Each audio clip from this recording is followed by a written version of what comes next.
بسم اللہ الرحمن الرحیم۔ شب معراج کی نماز۔ رسول اللہ صلی اللہ علیہ وسلم نے فرمایا، اس رات یعنی رجب کی 27ویں رات عمل کرنے والوں کے لیے 100 سال کی نیکیوں کا ثواب ہے۔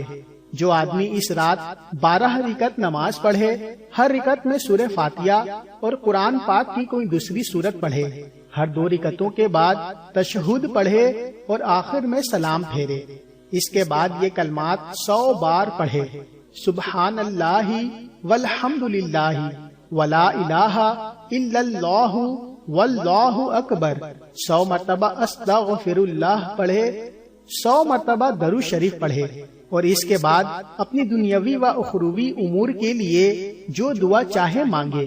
صبح روزہ رکھے تو اللہ تعالیٰ اس کے تمام دعاؤں کو قبول فرمائے گا، بشرط یہ کہ گناہ کے کاموں کی دعا نہ ہو۔